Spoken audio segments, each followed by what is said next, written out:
Broadcasting live from the Business RadioX studios in Phoenix, Arizona, it's time for Phoenix Business Radio, spotlighting the city's best businesses and the people who lead them. Hello and welcome to Phoenix Business Radio, broadcasting live from the Max 6 Entrepreneurial Work Center right here in Tempe, Arizona, where we help build businesses and connect you with the right people. And we are very fortunate today to have the long-awaited interview with Doug Brunke. He's the founder and CEO with the Global Chamber, rocking out in his car to our 70s radio music. Welcome to the studio, Doug. After that intro, I hope I don't disappoint. Thank sure. you very much for the opportunity. Great. Oh my gosh. Great to chat with you today. Yeah, it's my pleasure. And I know you and I have been talking with Daryl's help, our producer and studio manager. We've been talking about getting you on, and I'm excited that we get to start the new year off this way. Chris Yap. Do you know Chris Yap? Do I feel like you and I go that far back that we would both know Chris? I've known Chris for a long time, member of Global Chamber, a great guy. How do you know Chris? Well, Chris used to be a client of mine here at Business RadioX, and we became fast buddies, and we've kind of lost touch recently, but he's somebody I think of, and he was my first introduction to the work that you're doing with the Global Chamber. I remember him being a member, I think it's been about 4 or 5 years ago. Would that be about right? Yeah, I think so. Yeah, I've known Chris for probably a dozen years or so, and he's been a member probably from the beginning. So, and he spends a lot of time in the Philippines and a lot of travel time. So that may be why it's been a little hard to get a hold of him. Sometimes he disappears a little bit, but he's awesome, does a great work for his clients. Great guy, great father. His kids are up to really some great things as they follow in his footsteps. And I haven't had the pleasure of meeting his wife, but I know that he speaks very highly of her. So shout out to Chris and the Yap family. And I miss you, buddy. All right. So Doug, tell us, if you would please, what is the Global Chamber and who does it serve? As if the name itself doesn't speak to what you're up to, but let's be really clear about that. Sure. Yeah, no, I get lots of confusion because a lot of people cue in on the chamber idea. And I thought about when I named it, I'm the founder, and I had this idea, if I could find people better and smarter than me everywhere in the world, and we could create chambers of commerce, a chamber that is in every city with these people, that would be an amazing community to be part of. I recognize you and I are both spend a lot of time in the Phoenix metro. There's like 30 or 35 chambers, and that's a lot of chambers. And if you're doing work across cities or across borders, which one do you join? I'd rather join a chamber for what I'm interested in doing and what our global tribe is doing. In joining a chamber that is in different cities and in different countries, that opens up a lot of doors, and that's really kind of where it's where we lie. That's our unique space. I think we're the only one in the world that is everywhere. And it's not only valuable for our members and joyful for us to be able to connect them across borders, but it's a lot of fun too. And over 500 chapters, am I right? 525 is the number we started with, that this was what we're going to aspire to. We still maintain that number on the website, even though I will say, just between you and me, it's actually closer to 565 in terms of, what we started out versus and now what we know we have going over the next 3 years. So by the end of 2025, all of the chapters will be full with a leader and members. We already have members everywhere, but we don't have a leader in every location, only 300 plus right now. So in 3 years, we'll have all 525. And probably at that point, we're going to have to figure maybe that we'll be at 600 or whatever it ends up being. We'll have to maybe change that 525, but 525 has a nice ring to it and has had that. Have to change that. What's really cool is that in cities that you would never imagine, like Accra, Ghana, we have an amazing person she knows everybody in Ghana. She's trusted. She's professional. She's a connector. This morning I was talking with, who was it? Oh, Athens, Greece. So my wife is Greek American, and I feel ashamed that we haven't maintained someone in Athens. We started with a lady. She was good, but she had some other things that's going on. And now it looks like we found a much, honestly, I was going to say a much better. That doesn't sound right or very professional, but I'll just say an extraordinary person. And she was like, oh, wow, I love to connect people. And she's already demonstrated that within our community. So when we see that and we know the value that they can provide for our members, it honestly is not just exciting, but it is fun. And I tell people I think I have the best job in the world, other than maybe you, but the best job that I can think of, at least for what I like to do. I think our jobs are similar. We're connectors. We're sharing stories and making sure that business owners are having an opportunity to be in front of the people that they want to do business with. So I think we do have the best jobs for sure. Tell us about your background. I'm curious. I read a little bit about it in the information that you shared with us. How did Doug get to where he is today? And if you don't mind starting with, how long has the Global Chamber been in existence then? I don't know if we covered that. Sure. No, appreciate that. It's been 8 years that I came up with this epiphany in Carlsbad, California, while I was driving back to Arizona. You've probably done that drive Many before times. as well. It's got a lot of long straightaways and a lot of open land, and a lot of sort of like when you're flying in air, right? Just looking out the window and seeing nothing. That can be very inspiring in terms of both mostly good thinking. And so that allowed me to think. And by the time I got back to Scottsdale, I thought, big idea, probably not doable. It's too big. And so long story short, I went through a lot of processes, talked to a lot of people, processed it at Vistage. I was a Vistage member at the time. Vistage is now a longtime member of Global Chamber, and we have a partnership. And that really helped me, and really appreciated having other leaders process the idea and come up with a better idea than what I had originally come up with. So it's 8 years old. Prior to that, I had a long career with the DuPont company. I'm a chemical engineer, which is a crazy thing, but I wanted to clean up the world. I was a sustainable, like, we need to control chemicals kind of a person when I was in college. And then of course I had to work for DuPont, as my as my first job, which is kind of crazy, at a chemical plant in Beaumont, Texas, which is not the end of the world, but you can see it from there. And I then was kind of in a management program with DuPont where I was kind of forced to move every 2 years to get different experiences. And before I knew it, after several experiences, I had 5 patents, running a R&D group at the Central Research for DuPont, and then in tech support for the fluoropolymers business, which sounds pretty boring, I would imagine, but it was fun for me. I really enjoyed it. We worked on the space shuttle disaster in '88. That was the part that failed for the space shuttle in '88, had our product in it, and that was a fun experience. Not certainly that was a terrible experience, but it was interesting, probably is a better word, to be part of that study, to figure out what went wrong and to have the solution. We were part of the solution. And then the guy who was doing the Asia business retired, and nobody wanted his job. So I raised my hand as a 27-year-old chemical engineer who was a sustainability guy. And they said, yes, finally, that I could do it. My boss was an Hispanic woman.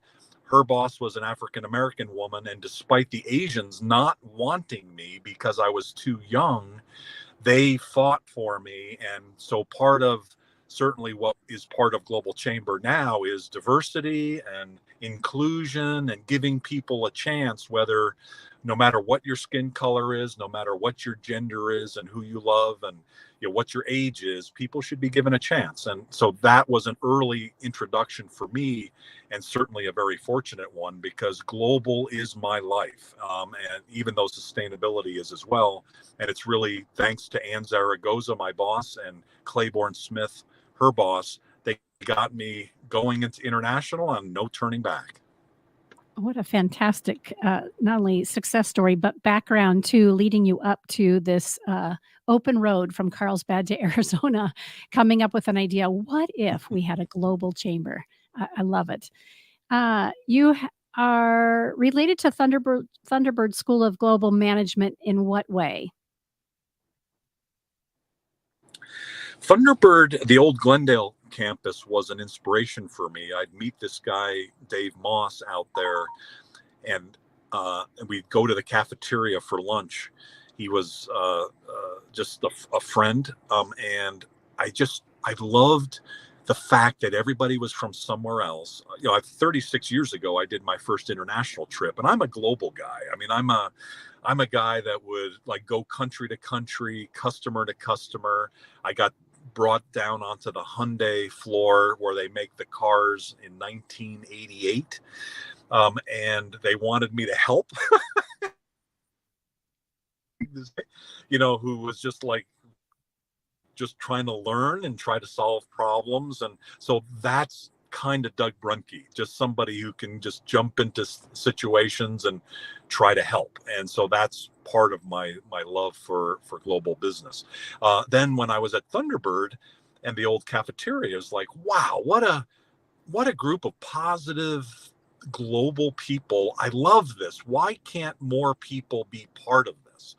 And, kind of the long story short of this is, what if everybody in the world lived or traveled somewhere else and recognized that the secret of life isn't in your neighborhood, it's the world. It's there's people everywhere, and they're amazing, and we can have an impact in our life. Our life is so short.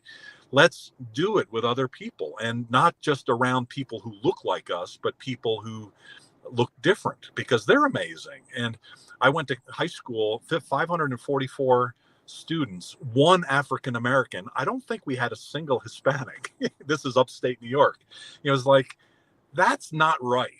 People need to have the joy of being exposed to different cultures and different lifestyles and all sorts of things. And I wanted to bring that to other people. So Thunderbird was one of the first things that got me thinking, wow, how can we bring this to more people? And so part of the solution certainly was Global Chamber. As you're sharing that perspective, which I share, right? It's important for us to step out of our yard and the people that we grew up with or we break bread with every day to see that there's a larger world and many different viewpoints. As you were sharing kind of your background, I'm thinking of many of the meetings and that I attend here in the greater Phoenix area. And I find myself frustrated when somebody at the podium or in front of the microphone talks about diversity inclusion and all things around, inviting everybody to the table. And then I look around the room and it looks identical. So I appreciate where you're coming from in that, and I think it's really important that we're having this conversation. And that's not to say that the people that I'm listening to speak or the organizations that I belong to, it's not to say that they don't have their hearts and their minds in the right place. I think they scratch their head and say, okay, well, we believe in opening this up to everybody and being inclusive. We just don't know how or where to go find people who don't, that are not in our sphere. And I think what you're talking about and what you're doing is exactly that. If you can't travel the world and have those experiences firsthand, how do you stay open to those relationships? And that's by reaching out and making those connections. And thank goodness for the Global Chamber that helps us do that. Any thoughts or other stories that show up for you as I share a little bit about my own perspective with that topic? Yeah, no, I'm right there with you. I personally couldn't survive a normal chamber. There's probably none that would be really very interesting for me. At least I've never been to one that I could sustain because of the diversity angle. And what I mean by that is, with Global Chamber, you can jump, we had 600 plus events last year. You can jump into them virtually, and you can jump into Dhaka, Bangladesh, or Tokyo, Japan, or London, England, which is a lot closer to what we're normal, or Accra, Ghana, or Nairobi, Kenya, and have a conversation with people on the ground. And then, in the Nairobi meeting, there could be people from Europe and Asia and the Americas and Latin America. And that's for those of us in the global tribe. And that's kind of our tagline for the people who are, I would say, love our country. I'm an American and I love America, but I'm also critical of America, and I'm critical of situations that don't give people a chance, that maintain the the structure of what's always been. And it's not just in America, it's all over the world where the power structures try to maintain what the power people want. And that's not right. Look what's happening in Afghanistan or in Iran, and even my lovely Japan. I speak Japanese. I lived in Japan. I love Japan. I could live in Japan for the rest of my life very easily if I didn't have a grandson in San Francisco and my wife, wanted to be near the family, because I want to be near the family too. But I love the culture. However, if you dig a little deeper, there's some inherent bad stuff in there in terms of protecting the culture, maybe too far, where, of course, all of us are gaijins, the foreigners, and that doesn't always have a positive feeling, and it's hard for me to fully grasp that. However, the world is full of contradictions. I try not to be judgmental on a daily basis. I just know what I like and what I want the world to be like. I want the world to be less judgmental and less critical toward people who have not always had a seat at the table. And we should allow people a seat at the table. So all I really know is trade and business and helping people in business. So I know we're good at that. I know I'm good at that. And I also know that we're pretty good at being inclusive. About 8 years ago when we started, we did a nonprofit event, and there were 8 people on the panel. They were all white guys. And I didn't realize that until there they were. It's like, Yep. Oh my God, like how could I even get to this point? And actually, even now, what was it this morning? Something happened where we're doing an event on Thursday, and there's 4 or 5 speakers, and they're all men. And so they sent me a message about, here's what the speakers are, and it's like, well, wait a minute, it's like, where are the women here? And so actually I suggested a few women. They already were kind of working to make sure that happens. For whatever reason, people are not sensitive to that, and we need to be, and certainly we are. Yeah, and I love that you're sharing that, even in the work that you do, and as important as it is on a daily basis for you to show up in that manner, you still have to kind of be knocked upside the head a couple of times to say, yeah, I mean, Almost daily. Yeah, and I'm the same. And I think there's an inherent accountability piece in that when people like you and I who care deeply around inclusion, and we still fall into our own little small, again, backyard, then we have to hold each other accountable and say, wow, how did we land here? And not spend too much time there, but okay, now how are we going to shift this and make this different so that we open the door wide and throw up the blinds and say, hey, let's all let's all do this together. I feel like this is go ahead. Yep. I was going to say, one thing that's impacted me here recently is over Christmas, our daughter got us watching this show, We're Here. I don't know if you know that on HBO. So it's basically 3 guys who dress up like drag queens, and they take their show on the road, and they and the worst example of it was Granbury, Texas, where they were not well received. St. George, Utah was not a great place either. Hawaii was much better, but they basically end up putting on a show. And to me, kind of taking it out of a drag queen context or LGBTQ or whatever the context is, to me, it's all about people that are special. We're all special in a different way. And history teaches us that what happens is the dominant power structure keeps all of that suppressed, and it makes all of us that have unique things about us feeling bad about what's unique and special about us, and that's wrong. And to me, globalness is part of the answer. If we can do trade across every religion, across every skin color, and no matter what we love, and who we love, and that's all your own private business. It's like, why do we even care about that? Whatever you bring to the table is what you bring to the table. And so I think, at least my own perspective, and this is a little bit of the kumbaya rather than direct stuff. The daily stuff we do at Global Chamber is we connect companies to clients, to wherever they want to grow. So that's kind of like the daily stuff. And I don't want to kind of get off too far off that. But while we're doing that, who you're sleeping with and what your skin color is and what food you like or whatever is immaterial, right? Yeah. It shouldn't matter. And that's hard to do in a normal chamber or a normal organization.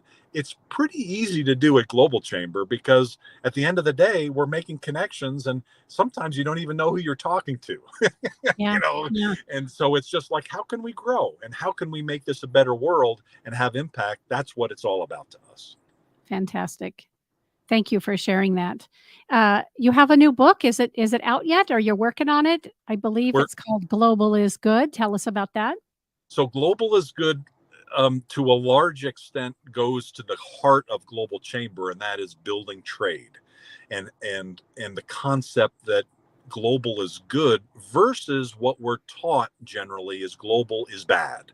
And global is bad because it means outsourcing and taking our jobs away and people that don't look like us. And I'm now sort of kind of exaggerating the stereotype of what global is. Like people who are saying, oh, we're being flooded at the border, and they're like, it's like, we don't want that lifestyle. It's like, well, what do you mean? Like, what do you mean by what lifestyle? Why can't we all bring this together? We don't want people breaking the law, but we also want laws that allow people to come in, because it's a good thing to have people that are diverse and from other countries. This happened back in the 1920s, right? When Germans and Irish people were persecuted, and now we've just moved 100 years forward, and we're like always against the people coming in when we need people to work. We have a shortage of people, so we need people. And it's been proven over and over again, and those of us that have seen it firsthand know that when you have a diverse team of gender and different religions and different personalities and different cultures, it's a more innovative team. And the way we compete in the world is to be innovative. And so we want people to be more that way. And so the global is good concept in the book is the story of a woman who accidentally gets involved in global business, and she learns a lot, not just to make her business better, but also that it helps her with the community and impacts on life. One of the things that I've learned is that global tends to be very accidental. I mentioned I'm a chemical engineer. I was a sustainability guy with patents and doing technical stuff. Suddenly, by accident, I learned that global is good. And from that, I kind of accidentally learned how to do it. And then I accidentally learned to apply it in many different ways. And that's what really the book is about. Why do we need to do that? Why can't we teach globalness in school, that it's good? Why can't we teach globalness in college, in a more direct way to many more people, instead of having people maybe find it accidentally? Why can't we more broadly accept that it's a good thing to be global? I think we'd be a lot better, certainly in the US that way, and certainly better around the world. So that's what global is. It's a story of a woman who discovers that global is good. And throughout the story, she runs into a variety of different things that allow her to make a bigger impact on the world. And that's what it's about. Love it. And where can we get a copy of the book? It's not out yet. I'm writing it with my partner at Global Chamber, Cesar Trabanco, and it should be available later this year. We have a global book author series at Global Chamber, as it turns out. 2 years ago, we had one of our members, Gloria Peterson, who you may know. I'm not sure. She's fairly famous in the Phoenix area with the Global Protocol Academy. And she said, hey, why don't we get book authors together? So we found 20 of them, and they started talking about writing a book and having an impact and having the legacy of the book. We now have 70. So we went in Wow. 2 years, Wow. we have 70. And about 6 to 9 months ago, I was walking the dog in Palo Alto and listening to one of our members talk about her story. And I've been thinking about writing a book I have many ideas. None of them really gelled until walking the dog. I finally thought, this is it. I'm going to write the story of Marcia Cho, who was early in my DuPont career, wanted to work for DuPont Korea, but being a woman, she couldn't. They wouldn't let her. And then there were some other stories that came in along the way. And I thought, that story needs to be told, that we need to allow anyone in, and we need to get more people involved with global. So rather than preach about it and rather than have a primer about it, we're going to tell a story and hopefully tell the story in a fun way so that more people will say, gee, I want some of that. Such a great backstory for the book that's coming out. And I hope that you'll come back on when you're ready with your partner who's co-writing it with you, and maybe even a couple of the people who have been featured, their stories have been featured, and that'd be a fun conversation to have with you. I'm curious, I want to go back as we begin to close up our segment together. You mentioned that with 525 chapters and members around the globe, that you are looking for some more, if I heard you correctly, that you're looking for some more leaders to lead within the different regions that you are. Is there a specific qualification? Are you looking for anybody in particular? Did I understand kind of what your next step is correctly, and how can we help you find those people? No, that's perfect. We definitely always want to help members. So any company that that's usually companies that export or accidental exporters. The first sale is something accidental, and then they realize that, gee, maybe we can sell this in other places. I'd like that to be more proactive. So anybody that that is running a business that is open to new opportunities and new business around the world, it's very helpful for companies that for both products and services. And then on the chapter leads, we typically look for serial entrepreneurs around the world in any major city that has their own business, and then they do global business in addition to their serial entrepreneur work. And what we find is, when you have your own business and you're a serial entrepreneur, people accept you, and it's cool that you're a serial entrepreneur. And if you also wear the Global Chamber Executive Director hat, it's extra cool. And you get more openness from people to ask you, well, gee, tell me more about that. And so it helps them not just grow a chapter of Global Chamber, but honestly, it helps them with their business as well. Often it's women that tend to be really great executive directors because they tend to be good multitaskers in terms of running a business and running Global Chamber at the same time. But men can do it as well. So if you know anybody anywhere, we're always open really pretty much anywhere to somebody who thinks big, wants to have a bigger impact, and also probably has some of the values that we've talked through here today. Feel free to have them come to globalchamber.org, and we're happy to chat with them and get them involved some way or other. Great.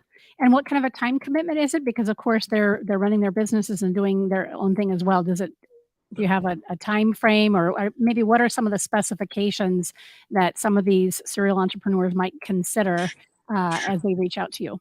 Sure, that's a good question. I will say I'm running about 8 chapters in addition to Global Chamber, and running, getting the global growth set up and talking to executive directors every day, helping them, and also talking to members every day and helping them with their business. There's 8 chapters that I'm running as well. So that maybe is somewhat of a context that it's not a full-time job. I typically say it takes about 8 hours a week to be able to do it well, and it could be dispersed across the week. It's mainly setting up an advisory board, So you're probably a connector, someone who's well connected. Mhm. Also, setting up a meeting, so you're not afraid to set up a meeting and lead a meeting and kind of take it, and then to have conversations with members. So you have to be able to probably be a service leader, to be able to ask questions about how can we help, and to be service oriented. Those are all characteristics of some of the best leaders that we've had and that we continue to have at Global Chamber. So those are some of the things to think about. So if some of those things kind of float your boat and you love to help people, it could be a fit. Yeah, and I'm thinking about the way we show up as servant leaders. We're either running a BNI group, or we are a member of Vistage, or we serve on a board, either nonprofit or private board. Or we volunteer our time. Those kinds of things. We really find a lot of value in, an opportunity to give back, and then of course to receive as well. And so this would be a way to do that globally. So thank you for that introduction to what it might look like to be an executive director for one of the chapters. No, that's great. Our yeah. executive director in London, she runs a BNI chapter. Okay. She works for a company as a sales business development, a foreign exchange company, and she knows everybody in London. She's originally from Australia, and then she's the executive director for Global Chamber, and she's one of the best. And so, and she, in the last 2 years, she got her master's degree at Wow. Roehampton College. She's a superstar. And so, Yeah. but life is short. And I think, we never had this conversation with Katie, but she's a great connector. She wants to have an impact. She has a great impact. That's like an extreme case, but we love working with folks that have the capacity to be able to help others like that, because it works for everybody.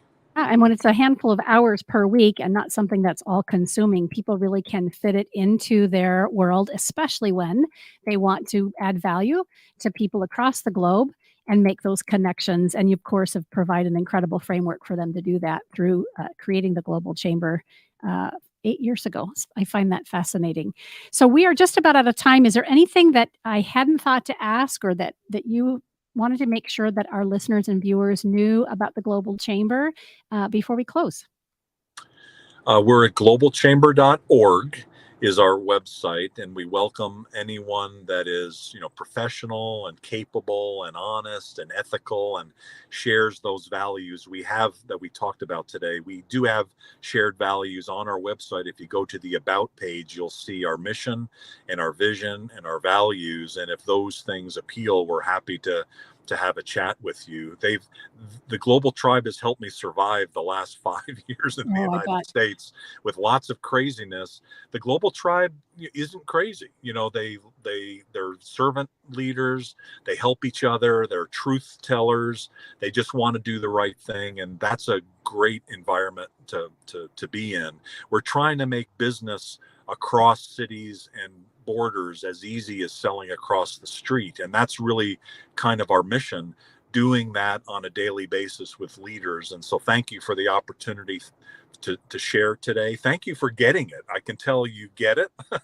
So thank you. I really do get it. I'm making a lot of connections between, other aspects of my life and of course, just the way that we show up, and we continue to be cheerleaders and champions for everybody in the world of business. I'm a member of the Conscious Capitalism movement, and they're one of our sponsors here at the studio. And it's really around doing business as a force for good, right? People will also often say capitalism is a dirty word, and you can't put the word conscious in front of it. Well, we say, pish tosh to that, because it really is how we change communities, is to be able to teach other people how to succeed themselves. And that sounds like what you're doing, in addition to making those opportunities to do global business less accidental and more intentional and purposeful, and help bridge the gap between the learning curve, given all the success that you and your members have had. For some reason, I want to share this, and I was going to save it for off air, but I'm going to say it out loud. As you were sharing just a moment ago, I imagine myself driving down, I can't remember which street it is in Tempe, which is where the studio is and which is where I grew up. And there's one of the City of Tempe signs that say all the sister cities. And back in the day when I was in high school in 1983, there was only one or two sister cities on that on a board like that. There wasn't this board specifically, but now there's, I think, like 8, 9, or 10 sister cities for the city of Tempe alone. Yeah. So again, I think that's just another great example of how important it is that we're aligning ourselves with people across the globe. And for whatever reason, the Global Chamber made me think of sister cities today. Yeah, no, that there's a lot of alignment. And when I was coming up with the idea, I was on the board of the Scottsdale Sister Cities, and we were looking at adding sister cities, which we did. We added a city in China, and we kind of got rid of one, and we looked at different ones. The Sister Cities is a great program. We're very supportive of that everywhere in the world. It tends to be both cultural and educational and business, and not always business. And they actually brought me onto that board to kind of bring more business focus into the whole process. And it's something, that's kind of what we do, is the business side. The culture and the education part is a plus, but our focus is on the business side. But so I think that's a great example of that the world is getting more global. The world is getting better. If you ever have seen gapminder.org, and Hans Wrestling, he's passed away a few years ago, but he talked a lot about that the world is getting better, and he measured it by health and wealth of the world. And I totally believe that. I do believe we're on our trajectory to be better, and we're just trying to accelerate that at Global Chamber.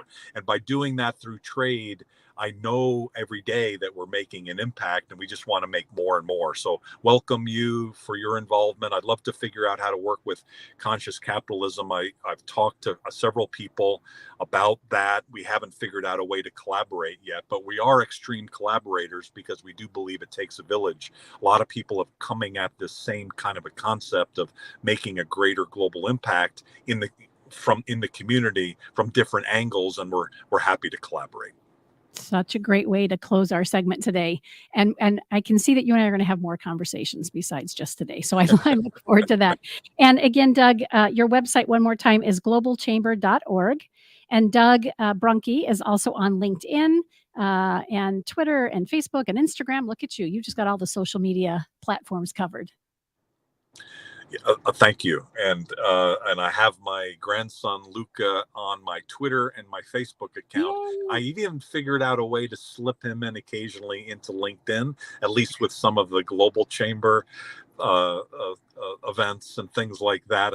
He is a beautiful child. I think perhaps the most beautiful human being I've ever seen in the world.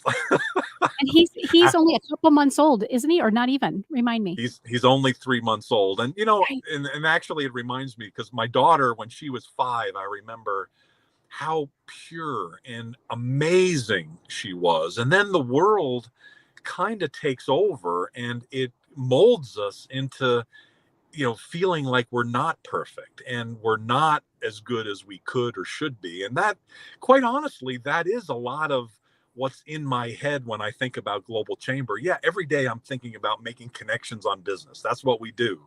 However, we're very much positive toward baby Luca, my daughter. I wish she didn't have been kind of restructured by the school systems and by bad people and bullies and things like that. We got to get rid of that stuff. And it's not going to end in our lifetime, but I think there's stuff we can do, and we are doing, right, to be able to end that. For certainly in maybe Luca's lifetime. Let's see. This is not a commercial, because I'm the only one who has the leftover copies of this book. But in 2010, I wrote a book called Maddie Moonbeam's Garden, and I would love to gift you with a copy so that you can get it to your daughter and your grandchild. It's really a book about love and acceptance, personal love and acceptance. And the metaphor is around a garden and how life chips away at that pureness and that ability to know that we're perfect. And then little Maddie at some point realizes that, oh my gosh, I am unique and special just because I'm me. And you had started our segment with that today. So let's make sure we connect after we close up today, that I can get you a copy of that gift. And thinking globally, when I wrote that book, I was working with schools in rural Uganda, and we made sure that part of the proceeds went to supporting building schools and libraries in Uganda, specifically to help girls and women So get out of. maybe to put a bow on that, then you mentioned about Thunderbird. We do have our headquarters in Thunderbird, and the president and dean and CEO of Thunderbird is a man named Dr. Sanjeev Kagram, who is amazing, but he's an Indian born, Indian heritage. In Uganda he was living, and they became refugees, and he's now leading Thunderbird in Phoenix, where Global Wow. Chamber now has our headquarters as well.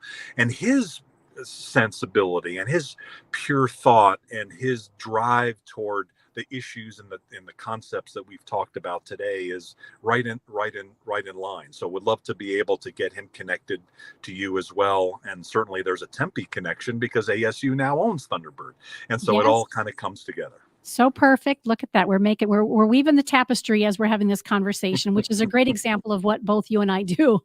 So I appreciate you sharing your time and your expertise with us today, Doug. And congratulations on the grandbaby and just all the great work that you're doing on behalf of trades and businesses all over the globe. We will look forward to seeing you again soon. And hopefully you and I offline will get together so I can hand you this beautiful hard copy of this picture book for your family. I look forward to it anytime. Awesome. Stick with us for a photo after we go off air. You've been listening to Phoenix Business Radio, broadcasting live from the Mac 6 Entrepreneurial Center. Some media leans left, some lean right, and we lean business. Until next time, I'm Karen Nowicki. Thanks for listening.